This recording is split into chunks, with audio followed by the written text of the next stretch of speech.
Hello guys, আপনাদের মাঝে নিয়ে আসলাম নতুন একটা ভিডিও। আমার অনেক দিন ধরে ইচ্ছে করতেছে ঝালমুড়ি খাওয়ার জন্য। কিভাবে ঝালমুড়ি খেতে পারি, বাসায় আব্বু নিয়ে আসছে পেঁয়াজু চুলা, আলুর চপ, বেগুনি এবং সেগুলা দিয়ে আব্বুর ঝালমুড়ি বানাইতেছে। কীভাবে বানাইতেছে আপনারা দেখেন এবং অনেক মজা লাগে। ঝালমুড়িটা অনেক সুস্বাদু হয়েছে পরে।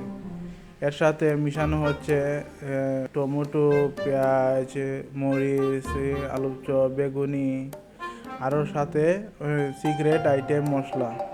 তাই অনেক সুস্বাদু, খেতে খুব ভারী মজা লাগছে। আপনারা সবাই যদি খেতে চান তাহলে বাসায় ট্রাই করবেন, খুব মজা হবে এইভাবে খেলে।